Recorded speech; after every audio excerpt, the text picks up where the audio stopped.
Do not adjust your radio dial. You are tuned in to the Mark Order Podcast.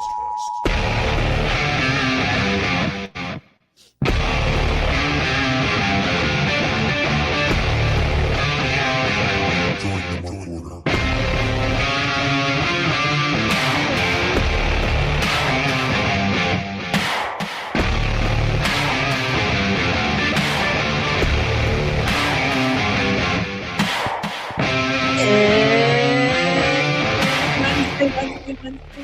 Night. You know what that means. Somebody was echoing there. It's the Mark Order Podcast for Wednesday, August 26th. The Go Home Dynamite to AEW All In, baby. We are close to Wembley. We had Collision taped as well today, so that'll be a taped show for Saturday. But we are back as a trio. We are in the trios division. It's me and the New Day over here. Definitely, when I think of both these guys, I'm like, they resemble Xavier Woods and Kofi Kingston in so many ways. So there's you can't see, but I'm doing the hip swivel. There you go. Frequently, you will find these two with a nice bowl of Bootios. That's why Joe does a serial review blog, is because the Bootios. Ryan has several unicorn horns that he could be wearing at any given time, but we appreciate you hanging out with us. We got Taylor Cannon and Matthew Hooks and Lord Kev in the chat. Lord Kev, I hope you're doing all right. I know you've got some sick pet issues going on, so sending you my best. And this is my third show of the day. I'm very tired, so I'm sorry if I am not at my best, but this was a good little Dynamite to get into. We have our Continental Cup finals shaped up for Wembley. I don't think it was a surprise once we started to see how this was going to take shape. We had a really good promo to kick off the show by Will Ospreay, but some good AEW news before we get into it too. Vert Vixen has signed with AEW ROH. I would imagine she's going to be on the ROH side. She's been doing some work with Viva Van and such. So that is some good news as AEW continues to bolster its women's division. But chat along with us. Leave a thumbs up if you would be so kind. Subscribe to this YouTube channel if you have not. But we're going to get into it. But fellas, how you doing? Let's start there. Ryan, how are you back from your grind running? Did you have a nice grindless 2 weeks from the podcast? I mean, you guys almost ran as much as I did because you missed one show too. To be fair here, we did. That means we did still 100% more than you did. Yeah, but I at least was in a different state or something. You were just at home. We were in a different state too, a state of exhaustion and not gonna do this uneventful Dynamite post show with a 35-minute overrun. Grind runners. You're one to talk. This is my third podcast of the day. What the hell, man? This is my fifth. No, it's not. You guys just don't know it because they haven't aired yet. It's my fifth. I don't believe you, and more than that, I don't care. Joe, how are you doing? I'm just envisioning Ryan doing a podcast, just talking to a mic that's not plugged in. Yeah, that's believable. Yeah, I could see that. I could see that for sure. Yeah, I'm doing well. I booked my fall football trip, so I did that. Okay, where are we going? It's Oregon this year.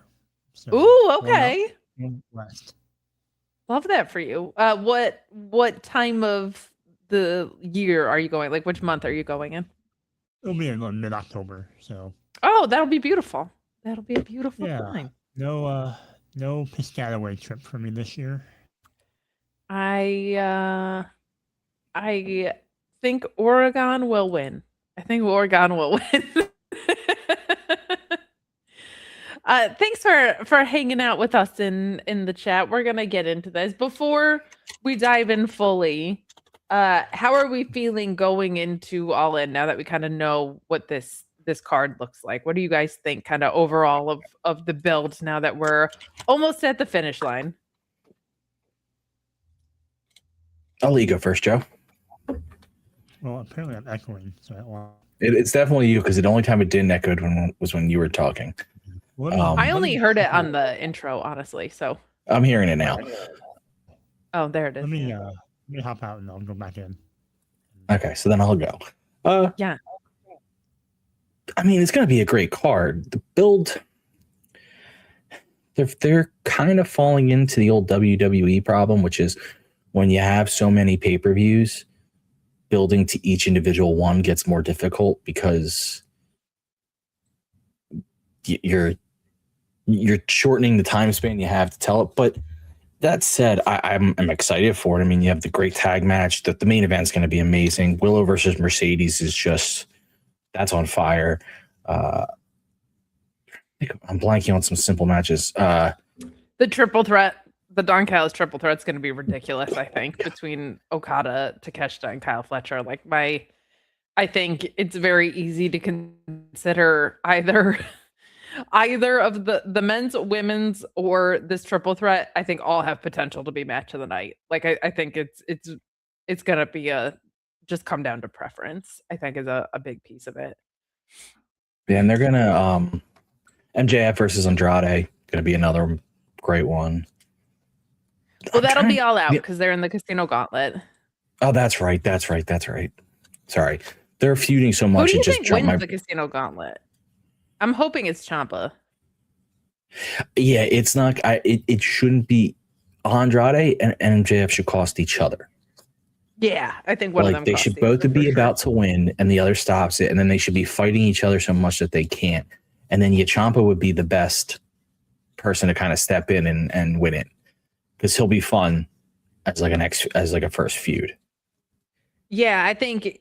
Honestly, whether it was Kenny or Ciampa or Will and Ciampa, which I think is the more likely thing, I think that would be super, super fun. I don't think Ciampa beats Will, but like as a first defense out of the box, I think that's super fun. I also feel like if you wanted to, an arriving Ilya Dragunov versus Will Ospreay is something I could get behind immediately. If they are going to sign Ilya Dragunov, though, I feel like him being in the Continental Classic would be like the right move for him as far as like a place where he's going to pick up momentum, because I do fear that Ilya Dragunov in a proper tournament could move me greatly. Yeah, I mean, if you pick up Dragunov and you just want to debut him just for the pure pop of it, sure, the Casino is perfect for that because it doesn't hurt him if he doesn't win. Right, that's what they did with Ricochet. Yeah, I thought he was going to be out once the Demand lost the trios titles, by the way, with Ricochet. Loving that they've kept that even more relevant than ever. And then maybe the match that I think we're all most intrigued by, at least I know one person on this show would be a Mr. Nigel McGuinness versus a Mr. Jon Moxley, because I legitimately don't know how that match goes. Yeah, that one is really interesting because it does feel like we're kind of getting this. We never got a Nigel retirement run, and I'm wondering if that's what this is supposed to kind of serve as. And him holding it, having a couple defenses, and then losing in the Continental Classic would be great. Him losing to whoever wins the Continental Classic would be great. Like I could see Nigel winning at Wembley if this is kind of like him winding down his in-ring career. He's got another baby at home now. He might be thinking in terms of like, I didn't get to properly retire. My greatest foe in Bryan Danielson is retired. Like maybe it's time for me to kind of hang it up here. But Nigel versus Moxley, I think just from an in-ring perspective is going to be so fun too, because they're both so violent with how they move, and Nigel is so technical and clever, and Mox is so like ground-based and jiu-jitsu focused. Like I think that has a chance to be a really, really special match. And to your point, like I could see that going either way. Because I think getting the title off of Mox is okay. I think keeping the title on Mox for a different challenger is also just fine. Like if it came from someone within the Death Riders instead or something like that. But I'm intrigued. Joe, we're kind of just talking overall all-in build here. What have you thought of it? What are you most excited for? We were kind of talking about like both the men and women's world title match and that Don Callis family triple threat are like, from an in-ring perspective, just going to be, I think, pretty special. Any Casino Gauntlet surprises you could see? I'm wondering, like, selfishly, I'm always going to be like, I wonder if Danielson comes back there just for the pop of it or whatever. But who knows? What do you think over there? Well, hopefully I'm not echoing. Am I echoing anymore? No, you sound great. No, now you're good. I don't know. I heard you talking about Ilya. I think that's a good shout for the men's gauntlet. I don't know. I'm trying to think who else I had in my top of my mind. But yeah, I think the main championship matches, I feel like we know who's going to win, but it's not going to take away from what we're going to get from the matches. And Sure. And talking about Nigel, I was thinking about watching tonight. I'm like, the fact that we've been able to see so many Nigel matches since he came back in AEW wrestling, I mean, I feel like there's so many more than we ever thought we would get. So if this is his retirement run, it's been really fun to watch him, have that match with Danielson, have that match with, ZSJ, have these matches with Kyle O'Reilly, and now to have one with Moxley. I think he's kind of been spoiled. Yeah, there is. I know I'm like a technical wrestling sicko, but it is such like a career longevity thing when you are a specialist like Nigel is, because he's really violent about it. like he's still nasty as ever. I feel like that's what's been kind of cool to me about this Nigel run is it's not like he's still got it. It's like, no, he's still got it. Like he looks as good as ever. Like those lariats off the rope and stuff, but like the way he's so clever in the ring, like stuff we'll talk about, like the referee arm spot tonight of like getting under Kyle O'Reilly's skin and also tricking him. Like he's so clever and savvy in the ring, and he has such a timeless style that I think that's really helped him. He's also in ridiculous shape. Like he's in better ring shape than some active wrestlers much younger than him today. So I think that that one's an interesting one because I feel like it is one that doesn't have an inevitable outcome. I also like in the women's match, I feel like Mercedes is going to win, but I wouldn't be like completely stunned if Willow retained. Like I feel like that one, I feel like the only surefire one is like it's got to be Will, it should be Will. But I could see Willow retaining and them doing, another one at All Out, or Mercedes going off a deep end. And if Bailey is available, maybe she comes in and talks Mercedes off a ledge in a couple months or whatever. So I agree that there's some that seem like they have inevitable outcomes. I think we could see a couple tricks up our sleeve. I think that triple threat, my expectations are maybe the highest for in ring.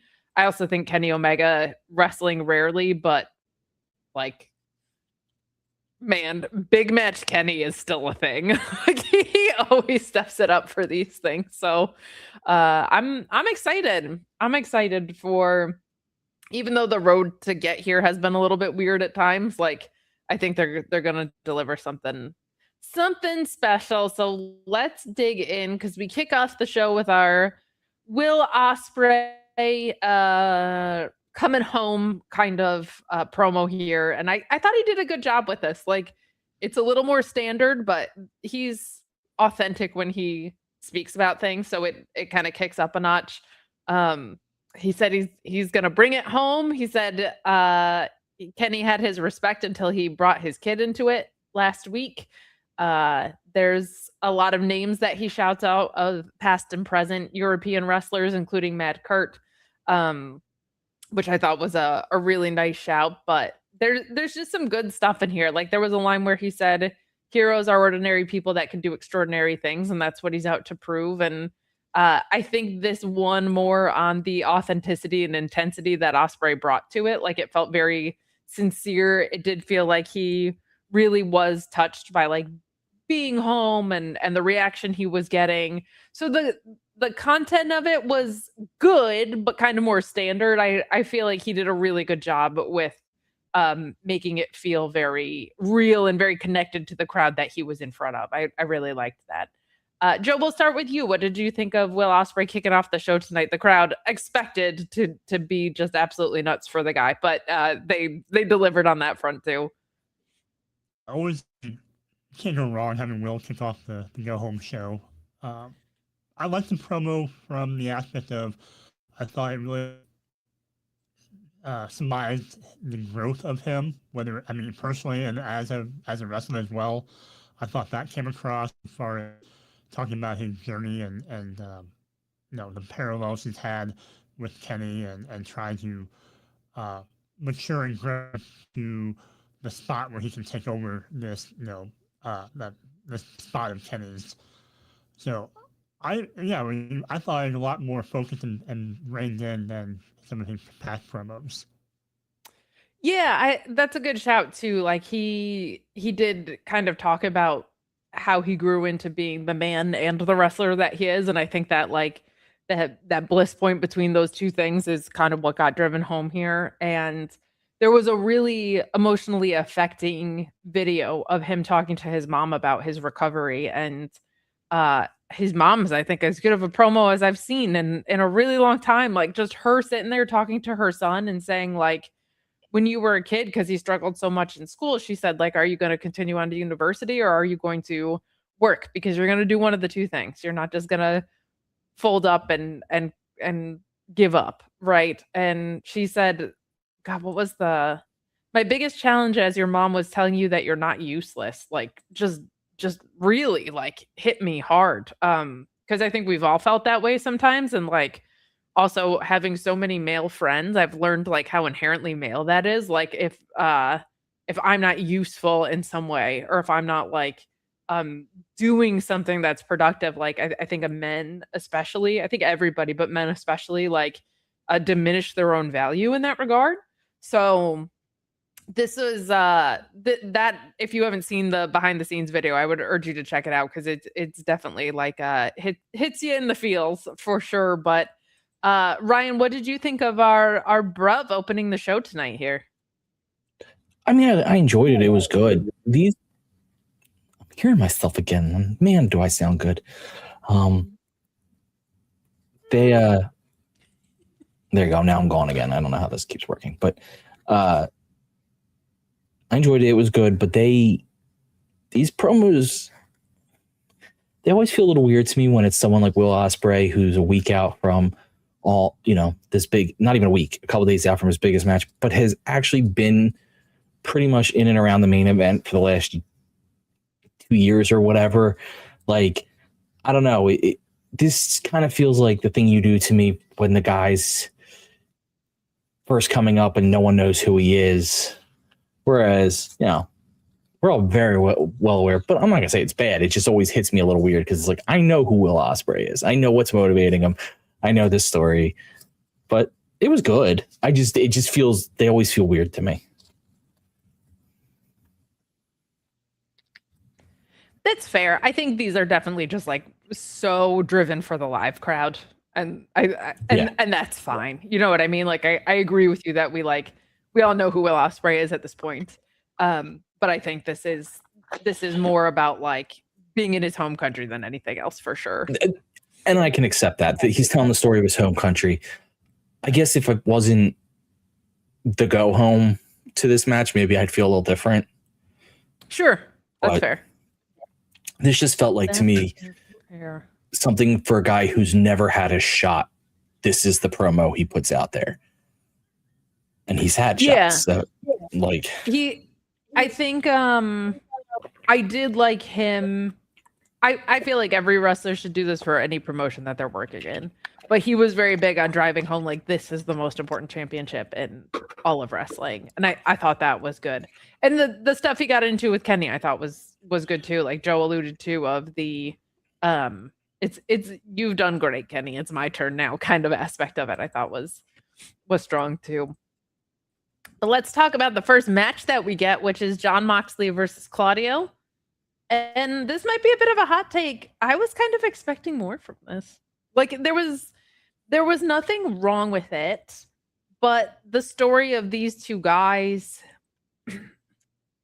like being like if the whole story of the Death Riders is iron sharpening iron, I don't feel like we got a lot of like them trying to outwit each other or outmuscle each other. I mean, Claudio would win that fight, but you know what I mean? Like there wasn't a lot of just like your best, my best volleying in the storytelling of this. And there was also nothing that hinted at anything with the actual dynamic between Mox and Claudio of like one of them getting a little too chippy or whatever. Like the match was great. These two are great wrestlers. I liked the finish a lot. I thought the finish was fantastic.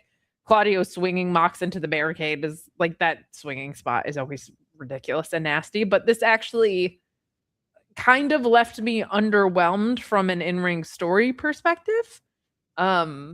Considering like technically, like for Moxley, the title's on the line every time he goes out there. And like, I don't know, I wasn't getting a struggle of like, I would be so honored if this guy beat me because he's my guy, but also like over my dead body. Like I that didn't come across as super vivid to me. So there was nothing wrong with it per se. I was just kind of expecting more from it. And knowing that we were probably going to get Nigel in the next round, like I thought some of the like beastly storytelling was going to happen in this match rather than between Mox and Nigel.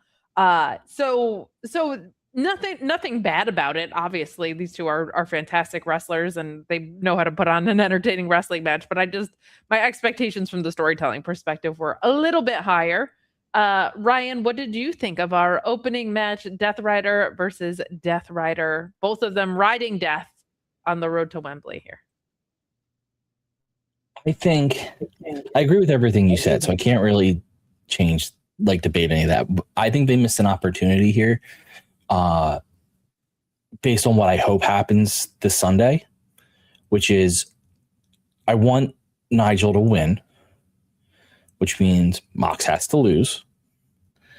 And to me, it's a kind of a wrestling trope, but I would have had Moxley not cheat, but kind of pull a cheap win over Claudio so that Claudio could then be pissed to be like, you were cheap in how you beat me, Mr. I'm the best. And then you went and lost to Nigel to start some friction within the Death Riders, which I think is needed. I think that's fair. Like a little chippiness or a little even just like desperation on Mox's part, I felt like would have helped. Like a little more urgency for this, I think would have been good. As we are joined by the wonderful 1LT Photo. Thank you for hanging out with us. Joe, are we being ridiculous or did you also have higher expectations for this? I mean, maybe one of you are, but you figure out which one. No, in-ring was fine. It was a Death Riders match. It had, standard start match on the mat, go outside, brawl, get physical. I would have thought that them training and working together so much that they would really attack one another's strengths, like the whole working on the arm of Moxley to try to soften that up so when he goes for the bulldog choke, it's not as effective. I don't think Claudio didn't do that enough for me. So it's little things like that where I thought knowing each other so well they could have attacked things differently. And to Ryan's point about wanting Claudio, more of a story to Claudio, I think I would want that after him, last week beating Daniel Garcia, and now he's losing to Moxley, constantly like the number 2 in the group and never he's kind of the sidekick. I want Claudio to do something differently. I feel like we are kind of in the rut with what we're doing with the Death Riders. Yeah, I think my biggest thing with the Death Riders is it doesn't seem like the younger class has gotten a chance to shine or develop. Like I keep waiting for like Garcia and Yuta to pick their dads and stuff like that. For Claudio, like I love dickhead heel Claudio, like condescending piece of shit Claudio moves me tremendously. Like his ROH run where he's like the espresso drinking suited up guy is not who he is in the Death Riders anymore, but I would love to see, like, this group is great but also technically very pretentious with what their mission statement is, right? Like there's a right way to do things and we're the right way is a pretentious mission statement. So I would like to see I don't necessarily need like dissension or infighting or like the predictable group breakup stuff, but I do want to see some movement from Garcia and Yuta in this, because it's just like I think we know Yuta is their Scott Malkinson, right? Like he's the guy that just like everybody hates. I don't think he has diabetes, but like we know that, and Garcia we know is a great worker who hangs around them. Like there's not like a ton moving forward for them. So whatever this like inevitable upheaval is, I hope that we get to see them get showcased a little bit more. But some good stuff, not great stuff, I think is what we got from our opener. I mean, never really got anything from Marina. I mean, she had a little bit of a run, but like nothing never really benefited from being in the group. Yeah, where's just like Marina getting matches is what I want to know. Like just getting singles matches, I feel like would be a very fair thing. A very fair thing. But we do have our AEW World Tag Team Champion Adam Copeland and the Young Bucks versus the Don Callis family. And this match was probably more of a hoot than it should have been. Like sometimes I just forget how fun the Young Bucks are. Like they're so much fun to watch, and like just the most everything they do is tandem offense pretty much. It's not like we have these tandem offense moves. It's like all of the I know how to read where you're going with stuff is so vivid and fun. And this one goes the way you think it would. The Bucks of Cope are the winners here. You get poor Rocky, who's got I love Rocky Romero. Rocky, you got to stop sliding it into the corner on your knees. It bites you in the butt every time. Kenny walloped him. Will walloped him. And this happens here. He goes to celebrate and does the knees into the corner. And he gets his ass kicked every time. So we get a double super kick here and a spear from Copeland. And that's what the match ends on. But fun match. And then after this, we get this Christian Cage promo that I really liked. Like their promos haven't always been for me. I liked the disposable cameras thing that we got from them and the 5-second pose. Like that was a fun thing with the dogs. The storytelling between the two of them has been good, but this I thought was a really nice framing for what this match is, of Christian coming out here and saying like, the difference is you guys are influential and we are legendary, that they've named pay-per-views after us. And I love the Young Bucks retorting with, have they named a company after you? Oh, I loved it. I thought that was such a nice, because we get generational stories so much. And I do like Cope and Christian being like, we're the best of our generation or any generation. And that's what we're out to prove. But I loved the wording choices tonight. I thought it was really well done. And Christian doing a promo that was kind of sans your mom, your dad stuff, which is always very funny and he's very good at. But there was something like refreshingly a little more sincere about this, a little bit more.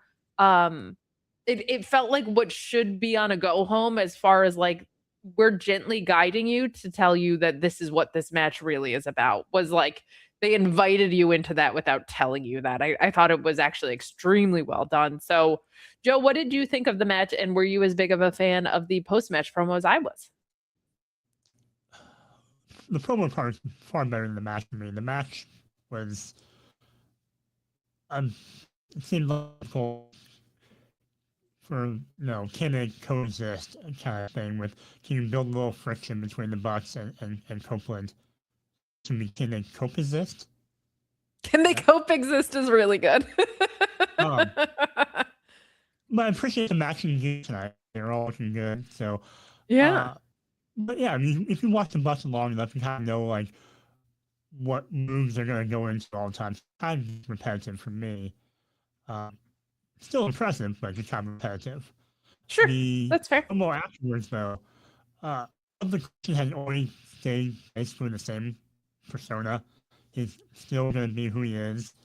And the fact that the promo wasn't as, your mom, I'm your father type of stuff, a little bit more serious. I was waiting for them to be like, let's just call it chairs, ladders, and tables match for All In, and just have that match. I really thought they were going to go that way.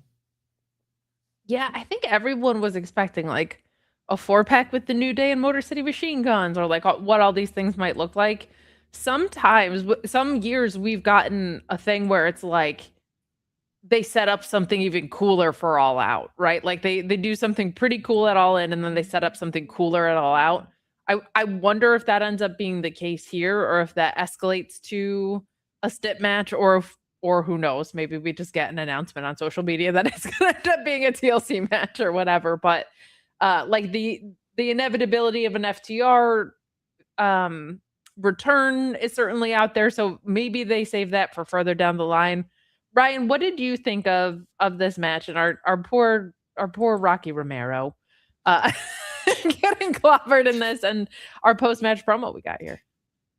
I mean, you were right on. The Bucks they're somewhat like MJF in the sense that like every time people start to be like, what about them? They go and they wrestle and you're like, oh, I remember why they were so loved. And they are so loved. They are just very good at what they do. And they're actually very good at their character work too. I mean, it was only however many months ago that the Broke Bucks were one of the funniest things in wrestling. So like, I feel like people have very big swings on them. Like one moment they're loved and they're the top, and then could be 2 days later it's like they're overrated and they're done. It's like, guys, just relax. That being said, the match was awesome, a lot of fun. The post match. Oh, I mean, if you want the fun scale, hold on. First of all, of course I want the fun scale. This was a 4 out of 4 fun. Oh, 4 out of 4 fun. Again, okay. So I think the fun scale is based on the show presented in the night. Okay. So it could be a 4 out of 4 tonight, may not have been a 4 out of 4, may not be a 4 out of 4 on Sunday. The context is very important to the fun. Yes. It's all relative. The post match has let me know that in a tag team match, we're going to have 3 baby faces and 1 heel, and that's kind of impressive. Yeah, I feel like they've done a good job of like Christian and Cope aren't on the same page, but it's not like the goofy tactics we normally get of like, can they coexist, or like, oh god, like the Bucks accidentally pulled an offensive maneuver on someone else, but they didn't do it to each other. Like I kind of like that it hasn't been the same paint by numbers leading to a split kind of stories that we get. It's a very good exaggerated version of a real life thing, which is you can have a friend who is a complete asshole that most people hate, but you've been friends with him since you're kids, so he's your friend. Yeah, or sometimes it's like not even kids. Sometimes she's pointing to like, you, Joe. I want to point out she screwed up her mirroring and she's pointing to you. No, it's just because my head was here. I'm pointing to you. But you're pointing directly to Joe. Wait, is my shit mirrored? Oh, damn. I think my setup is mirrored. Damn it. So you went right. There we go. There you go. Curses. It was literally like right. You're like, I'm not pointing to you. I forget that happens sometimes. StreamYard will just like reset your settings, and I, if you haven't noticed, have my actual microphone again. So I'm very happy for that. Me too. Tunic Fall is nailing it in the chat. It's Sting and Luger. They pulled it off well back in the day too. You can have some people have that friend, not me, who is an asshole but you're their friend and you stick by them. So it's working in this situation. It's working very well.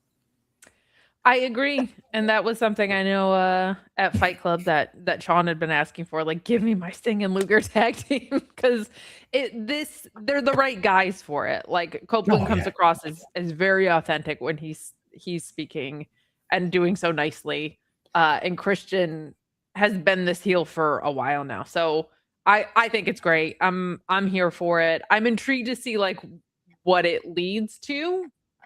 And this is another one I could see going either way at Wembley. I do feel like it leads to probably like a bigger 4-pack or something at All Out. I could absolutely see that being the case. So we'll see. We shall see. But we have Renee Paquette with Don Callis, who puts Mark Davis over, just saying that he's going to be in the Casino Gauntlet. And I think he's a great guy to be in the Gauntlet. Like he and Kenny Omega is very intriguing, and he obviously has this huge history with Will Ospreay. So I think that one like makes a lot of sense. I'm assuming because Rev Pro is doing their show, like you'll probably get the Zack Sabre Juniors of the world. Maybe only him. I don't know of the world applies anymore. So many of them are just signed to AEW, but like potential Casino Gauntlet surprises that are just local pops. I could certainly see. I don't know who other than Zack actually. Who would be European and unsigned talent? I don't think like. Unfortunately, like Pete Dunne is still under contract. Ilya is from France, I believe. So I don't know of any Brits specifically. I've been really wanting Kaylee Ray to show up if she was going to do that. I feel like Scotland would have made the most sense. But yeah, I don't know about any other Casino Gauntlet surprises, but I like Mark Davis being in there. I think that's one that makes sense. Any thoughts from either of you fellas? It's me. You're the surprise? I'm the surprise. It's you? Hi, you're the surprise. It's you? Yep. Dang, okay. My music will play, and I'll still be making my way to the ring. What's your music? It's me singing, like Shawn Michaels. Oh no. Yep. But don't worry. 3 more guys will enter before I. I think it's fly when girls stop by for the summer. I can see that feels very Ryan coded on the way down the road. Abercrombie, bitch. Take me if I have one wish. Go to the summer. No, but it's just gonna be me. I'm gonna come in and do a move off the top rope, totally botch it. By that I mean I won't even get to the top rope. And it'll be quick, but yeah. But I mean, listen, I'm excited. Andrade, MJF, Ciampa, and then you is a very fun first 4 guys. Let's just be fair here. Could you imagine what Wembley's reaction would be? Because it wouldn't be silence. Because silence would be like if someone they knew but didn't care about showed up. It would be just utter confusion. It would be the loudness of people saying, "What the fuck?" Yeah. Yep. Yeah. Just looking around real confused, like real confused, like Joe, your thoughts to Mark Davis and Ryan being in the Casino Gauntlet? I'm not visualizing like Mark Davis doing horrible things to Ryan. Sure, of course. That'd be kind of fun. That would be kind of fun. I feel like Ryan's taking the pin in this for sure, right? You have to get me in the ring first. I'm just going to tweet out that Ryan of Mark Order Pod has declared for the Casino Gauntlet. Breaking news. I'm going to be like, just sit there and like wait her in the match and then get a chance to go in. It's true. Ciampa could just roll up MJF and you don't even get to debut. That's a possibility. I'm telling you, they're going to play the music and I'm going to be walking down. 3 other guys are going to come out, beat me there because I'm just going at my own pace. And I'm going to just get to the ring, try to climb the ropes, fall down, start to get up again, and the match can be over. That is a possibility. I think Ryan's going to be in the Don Callis family by the end of the night, which is a concern.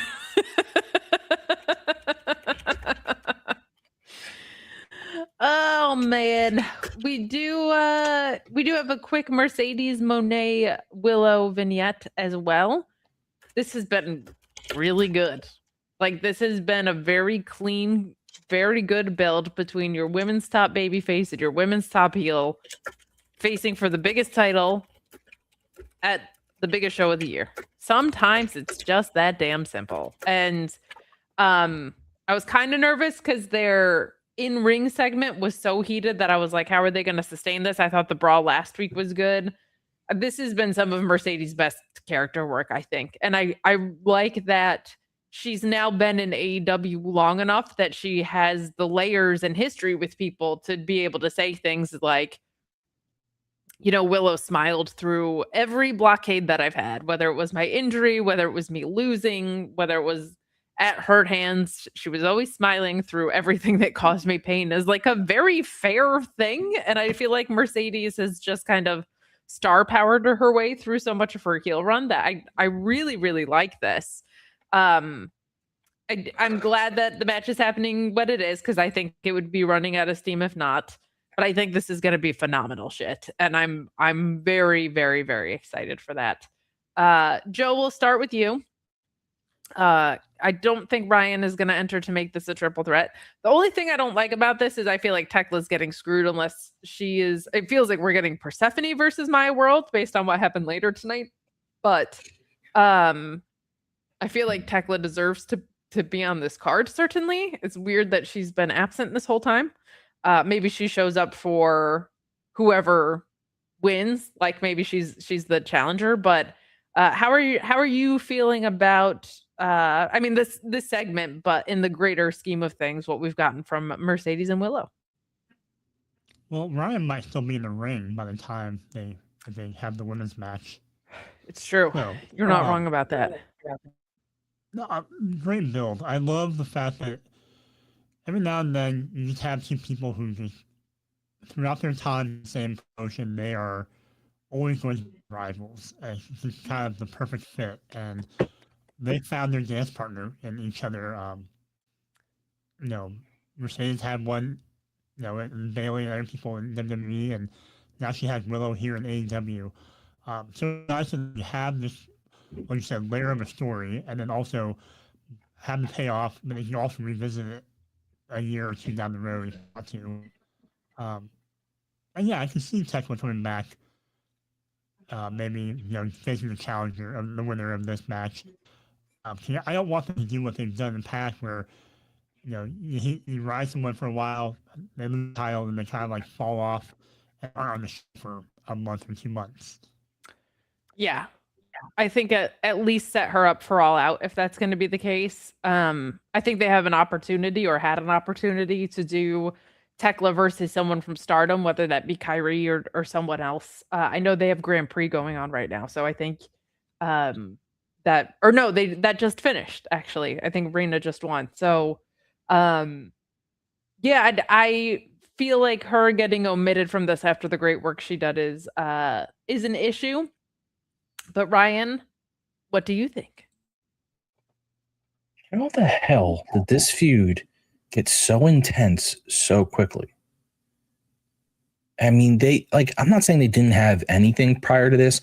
There was like brief interactions, but you would think this was like a blood feud from years ago with how intense they've treated it, how much emotion's involved.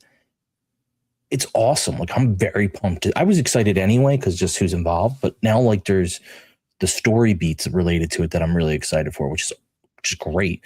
They're making Mercedes look vicious in a way that she needed, I think. Yes, I agree with that. And there's no better person to do it against than Willow. She's just so lovable. I do agree Tekla seems to be on kind of getting screwed in this, but that being said, I don't think we've seen that. Well, obviously we haven't seen the last of her, so she'll have her moments just as much. It sucks because it's not going to be Wembley's huge thing, but I mean, I bet you they find a way to throw her in something to get her. Sure. But yeah, this match, I'm so pumped for this. Yeah, I feel like both the men's and women's picture, they did this kind of sneaky thing where it was like, Kenny's heel turn was predicated on all of this resentment he already had that he just didn't let show yet, which I loved, of like dating back honestly to when Ryan, when you and I went with Greg to Philly, like that first vignette with Kenny and Will, where Will was like taking pity on him.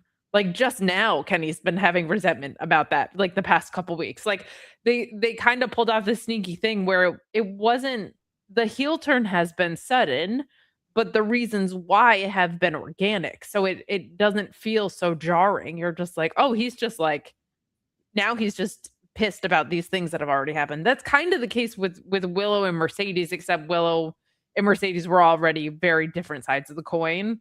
And Mercedes is just like kind of fed up with Willow being the one that's constantly standing in her way. So there's been something very easy about these stories. And I think that's really, really good for the product. So love that for us. But the bigger question is not what are you most excited about for at Wembley? It's not will this be women's match of the year? The biggest question that we can ask is how you know. How you know? Because this segment was just one of those wrestling things that you're like, sometimes it's just so damn simple, because this was just MJF fucking around and finding out. He comes out, he calls Scotland Ireland. He says that in Scotland a woman who's a 4 is a 10.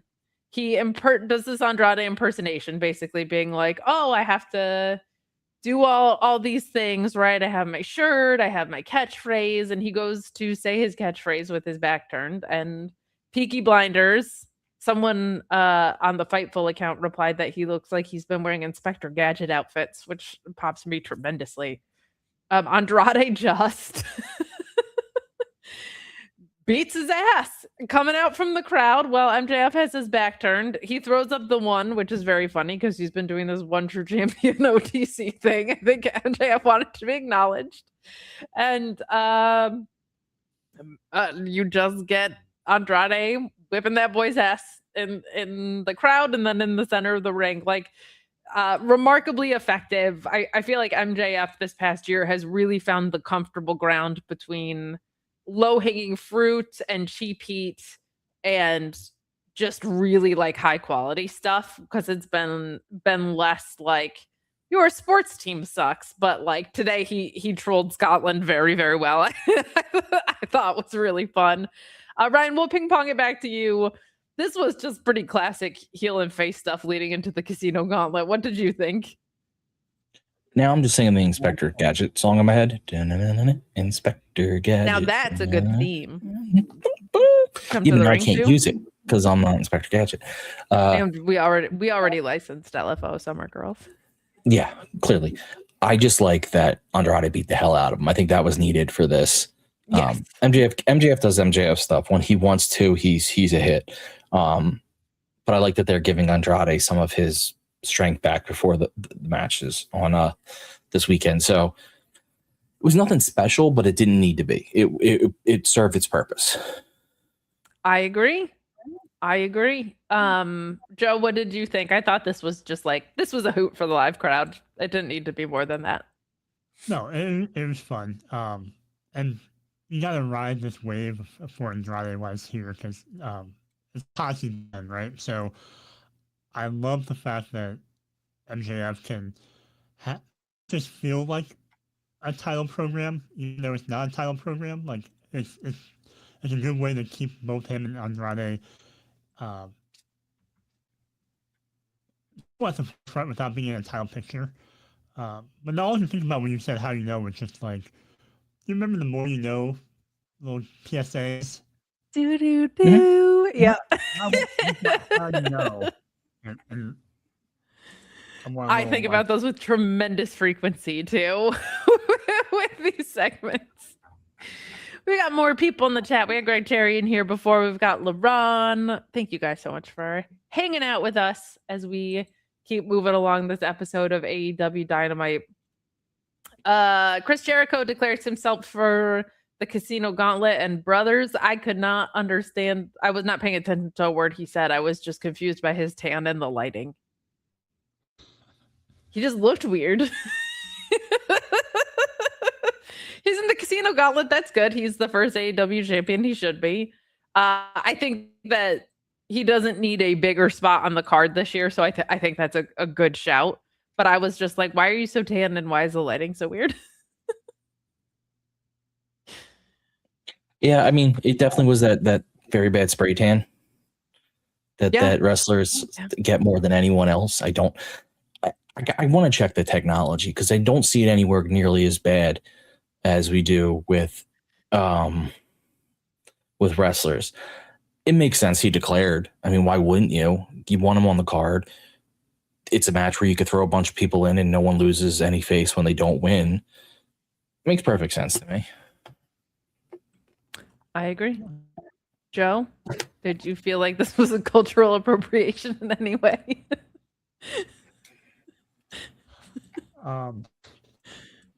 You would think that wrestlers, I understand, like maybe some independent wrestlers or things like that struggle with some spray tans, but once you get to a certain level, you would think that you would really have that dialed in. But yeah, he's been tanning for a number of years. It's harmless to throw him in here. I mean, it's like a Royal Rumble. You kind of throw him there, get the little pop. The fans can sing their song. Everyone's happy. He doesn't win. No harm, no foul. There you go. They'll probably set up something for him for All Out in this, would be my guess. God willing, it's not Tommaso Ciampa. I think we finally moved on from that.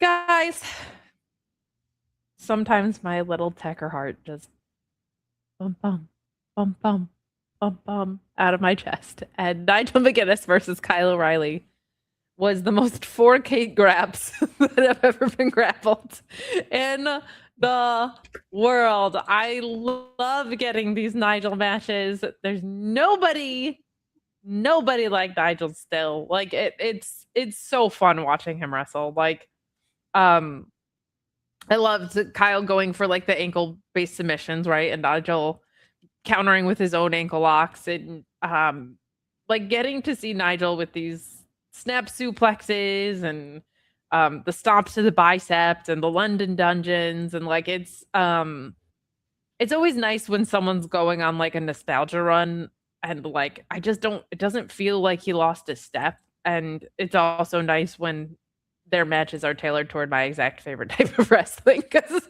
this was counters galore at parts. Like I had so much fun watching this. We do have the London Dungeon for the win as Kyle O'Reilly taps out here, but not before.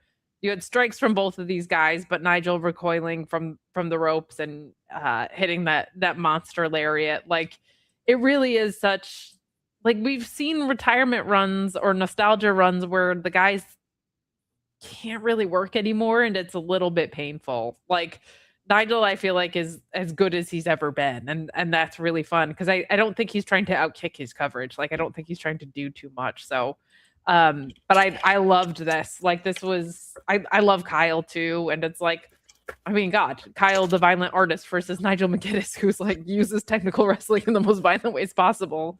For Kate. This was for me. Nigel winning, I think, is an awesome story. Him getting to Wembley.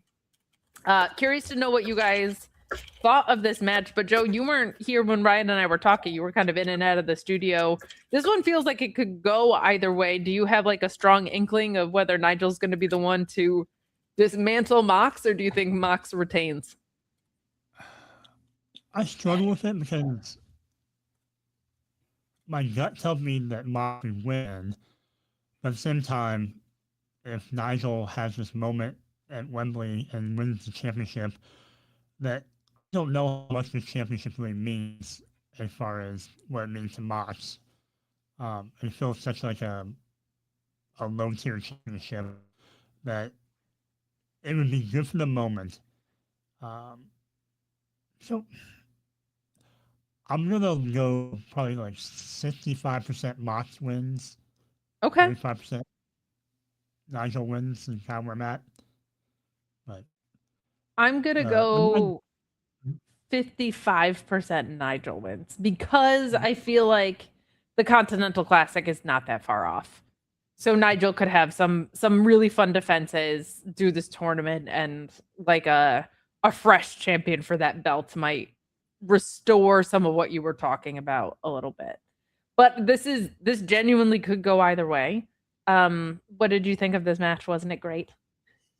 Oh, it was a match of the night for me. I'm a sucker for chain wrestling, technical wrestling. I found my love peak. all the reversals. Yeah, the counters in this were magnifique. And I like the fact that we got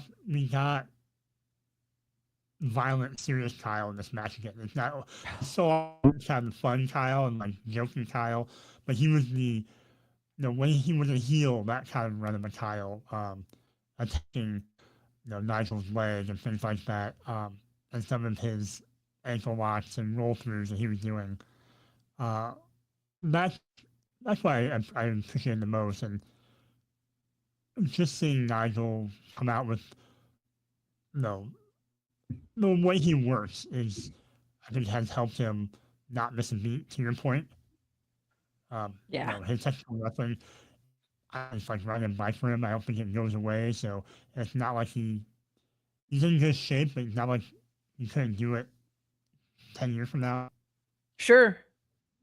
Legit. Like, I think that's part of the beauty of it, is like, if everything is smart and intentional, like, you don't have to rely on acrobatics or things like that are lesser, more stupid forms.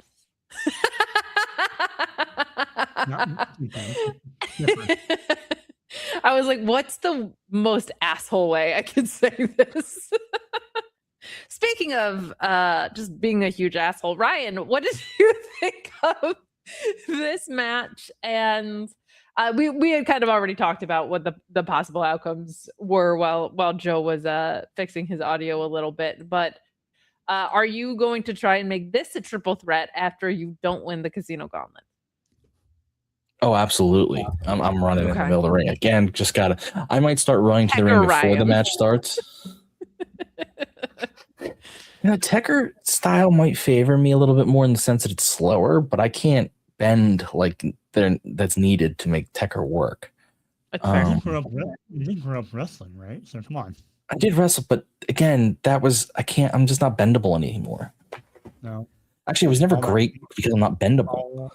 All that sumo training didn't come through, or I can distinctly recall going to doctors for stuff like looking at my, when I hurt my knee or whatever, and they're being like, "You need to relax and loosen up." I'm like, "This is me loose. Like, I just have no flexibility."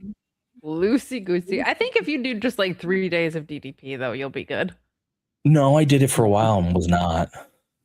No, that's I think try again. I think you'll be ready to face John Moxley. Yes.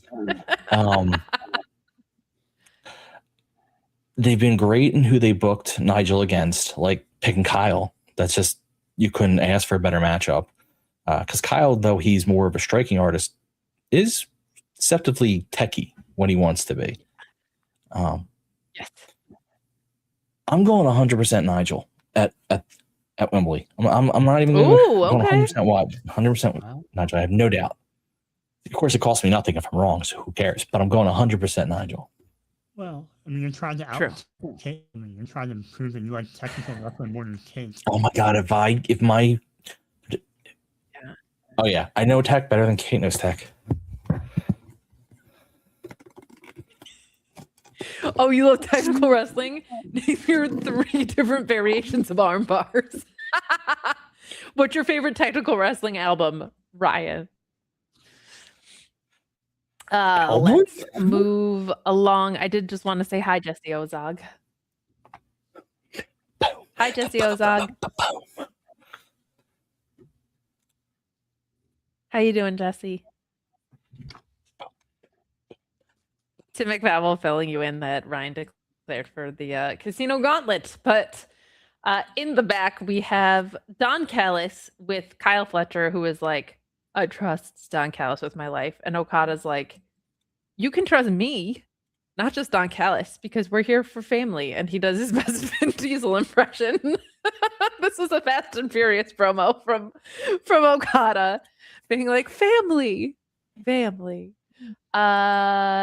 I love sarcastic Okada. He cracks me up, and it doesn't always have to be the word bitch. It's very, very funny whenever he's just like, "You can trust me. What could possibly go wrong?" It's very, very fun. I think this match from an in-ring perspective is going to be fucking nuts. And I'm glad that things are moving along with the Don Callis family a little bit. Like both kind of sections of it kind of have stuff going on right now. So, what did you guys think of this? And I will also pose to you: are we headed toward a Kyle Fletcher babyface breakaway here?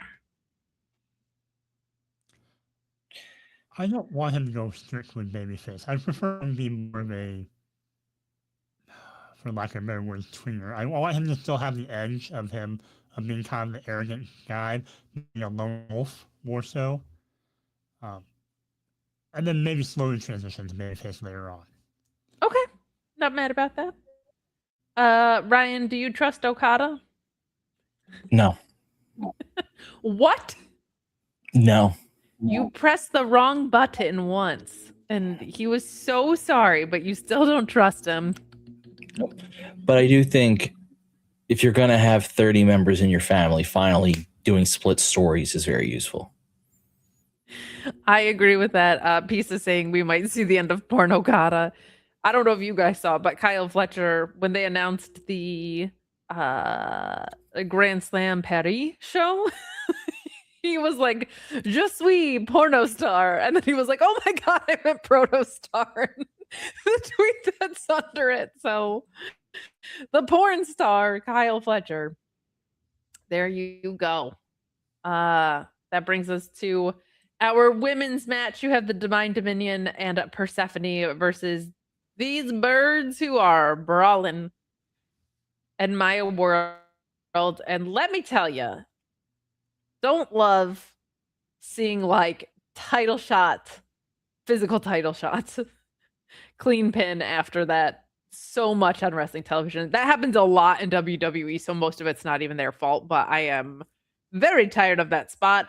What I am not tired of is big, strong women beating the ever-living shit out of each other. This was really, really fun.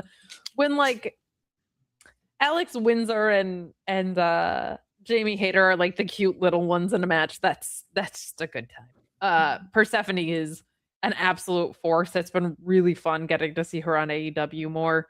This would lead you to believe we're getting Persephone and Maya World. I don't know how the rest of that shakes out, but we will see, I suppose. I would prefer it be Tekla if there's not other things in store for her, because I think that would be a fun place for her to go back to, especially with Julia Hart having held that same title before. But Joe, did you have fun watching all these big ass women beat the shit out of each other like I did?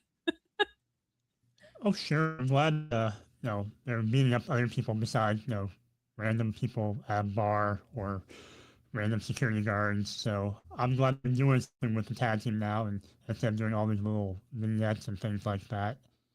I think the most I had that closing segment where everyone was getting their little moments and hitting all their moves. I thought it was really heavily dominated by the heels in this match, more than I thought it'd be. I thought it'd be a little bit more 50-50, but yeah, hopefully the Birds win the titles at All In. And I don't know what happened, who challenges them after that. Yeah, that's my bigger complaint, I think, is that like nobody is beat. There hasn't been anybody built up along the way, or like we haven't even just seen like a lot of women's tag matches outside of this group. I feel like if you're gonna hotshot someone, like they signed the Inspiration, and they're so fucking funny that like you could just have them work their way up to a title shot, and they would put on a hilarious program with the Brawling Birds. I do think it's theirs to win. I think it'll be a really cool moment for Alex Windsor and Will Ospreay to probably both walk out of there as champions. And they're another team that has just been very good in every outing, and a story that's been a long time coming. So I think that's some good shit. Speaking of shit, Ryan. So rude. These matches are always funny to me, where it's like, all right, you got a story and you got a story, so we're just going to combine them for this match. It's like, okay. But the match was great. I mean, these all great wrestlers, and they all beat the hell out of each other, and I love that. I'm with you that the tag division on the women's side is weak right now in the sense that they don't develop more than the champ and then one other team at a time. So it'd be nice if they developed more. But if you're going to have two teams fight, those are the two teams I'd want anyway, so why not? So yeah, I mean, it was a good match tonight, but I just always laugh when it's that, like, we're just going to combine two stories for one match. Yeah, and they just did this with Willow and Mercedes, so like this passing off thing is kind of weird. Yeah. Lena Cross hit one of the coolest pump kicks you'll ever see. That was vicious. I should make note of. That was really, really, really cool. So I think, considering this was initially supposed to be Megan Bayne and Penelope Ford, I don't know what happened to Penelope Ford since, but did a tremendous job. Lena Cross did, just like stepping right into this, and they were a really fun duo. Like I really like this, like kind of Twin Towers tag team that they've come across as. Like they Lena Cross has picked up the like poise and the milieu of what this group is supposed to be very, very quickly, and that made me very happy. So some good shit there. We are coming up to the main event, and let me tell you, when I looked at my clock and it was 9:42 and the main event was about to start, I was like, oh my god, unless they suddenly announce this is an Iron Man match, I think we're going to end on time. So justice for Brian Alvarez, who complains about that every week. I agree, we deserve to know when the show ends. If it's going to be a 35-minute overrun, call it a 2.5-hour episode with a 5-minute overrun.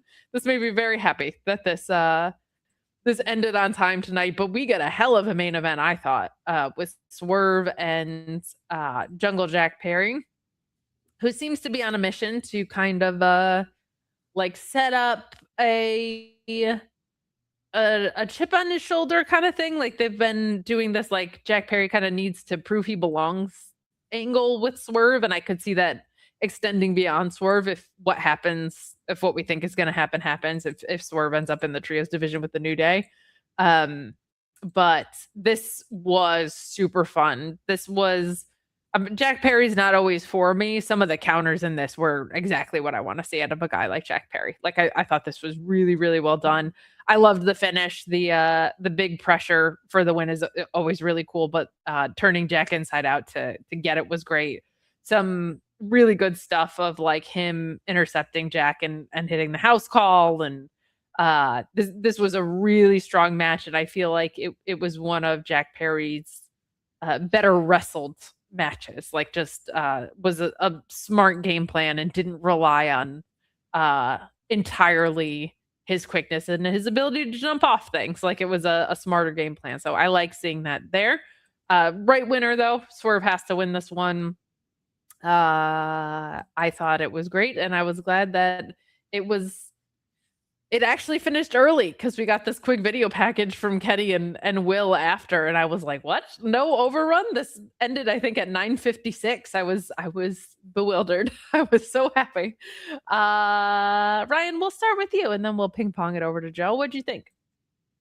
So the match was great. I mean, these two are great wrestlers. I do like what you're saying and what they're doing with Jack Perry, which is kind of a slow change into not a majorly different wrestler, but a different wrestler, because I think that's important if he wants to go to the next level. Kind of like what Will Ospreay had to do, where he had to stop. He still does some of his high dives and stuff, but he's incorporated a lot more. So it's very smart to start building that into Jack Perry's character. But of course, you're going to have some losses along the way. Swerve's a good one to lose to because no one looks at it as a bad thing. Swerve himself is in a holding pattern because he's dropped a major hint that everyone has assumed is going to be the New Day. So until that happens, no one cares what's going on with Swerve until he shows them. Yeah, I think they've done a good job hinting, but not telling you that it's going to be the New Day. Like, I think there is still an air of mystery around it. I do think it's them. But like, they haven't been like week over week showing you more and more, right? So it's kind of interesting. It would make sense. I think, Ryan, while you were out, one thing that we did was say, like, if we fast forward, like, Kenny loses to Will probably, and then like Kenny and the Bucks have kind of been hinting at reuniting, like doing Kenny and the Bucks versus Swerve and the New Day is such like a gimme program. That's a really great way to get something that's been a dream match while involving some, another top star and Swerve there. So, Joe, what did you think of our main event today? Really fun, more than I thought it was going to be. How many funs for you? I know you don't have a scale, but if you had to. Oh, if I had to, if someone can pull it up. No, I will go. Let's go 4. 4 funs, not even in the Tokyo Dome. Damn, okay. Yeah, I had a lot of fun. It wasn't Kyle O'Reilly, Nigel fun. Like, I feel like that's like 4.5. Okay. But yeah, I like this whole redemption arc that Jack is on, as far since becoming a face and coming back and trying to prove his mettle again and prove that I was a pillar at one time and I need to prove that I can be that guy and be a face of the company. And why not challenge yourself against someone like Swerve? I was impressed by just the athleticism. Sorry, go ahead. Oh, I was just kind of echoing what you said. I think it's a good real life and kayfabe angle for Jack Perry of like he just resigned, right? And like let's show that he can kind of hang with the big boys because he's always been in the mid card and tag picture and like risen to the occasion on certain times. But like I like that as a story for his character, and I also like that in real life of like we have to uphold people, preferably pillars also other than MJF and Darby. Like let's get Jack Perry in the mix on this.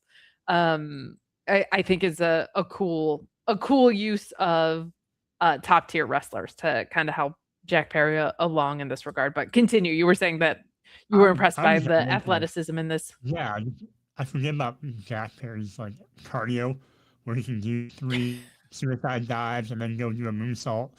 I mean, in the amount of time he did all of that, Ryan would still be walking to the ring. It's true. Slow and steady wins the race. True. I mean, and like Ryan's gonna want to hear the whole song. Like if you're gonna license LFO Summer Girls, like you're gonna want to maybe get twice. the use out of it that you can. Yeah, maybe twice. Maybe I think it would be one of the more affordable themes they've ever gotten. So I think that's I think it's loud when girls stop by for the summer. So there you go. That is your AEW Dynamite. We did have that video package, but it kind of just puts an exclamation point on some other things that we have already seen. But if you guys wanted to comment on that as we wrap up here, feel free to jump in. I am very excited for what this is going to bring. I think people forget like how good the first 2 ones were because it's been a minute. But Kenny and Will always put on a ridiculous show. So I'm looking forward to it. Fellas? I'm just excited for it. I mean, no new comments than what we said earlier. I'm excited for it, but I also dread how long it could go. It's earlier start time.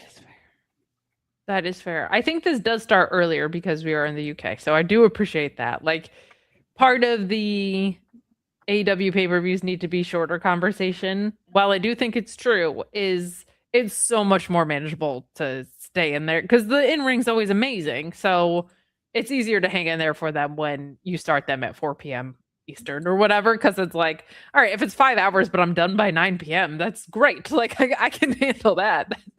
That is fine. So some good stuff. I saw some of Collision already because it was taped, and I am very excited that they did an Isla Dawn Mercedes match because Isla's great.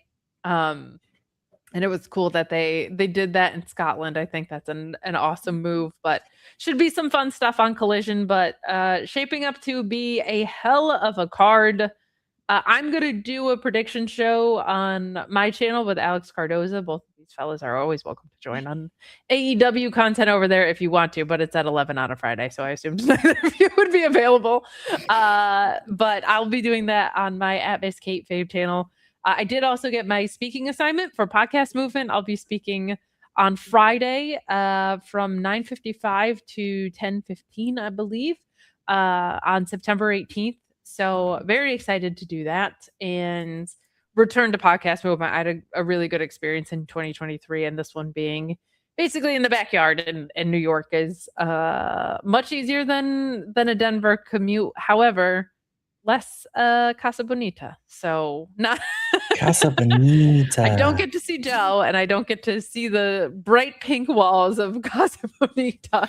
But Casa Bonita. oh, Casa Bonita.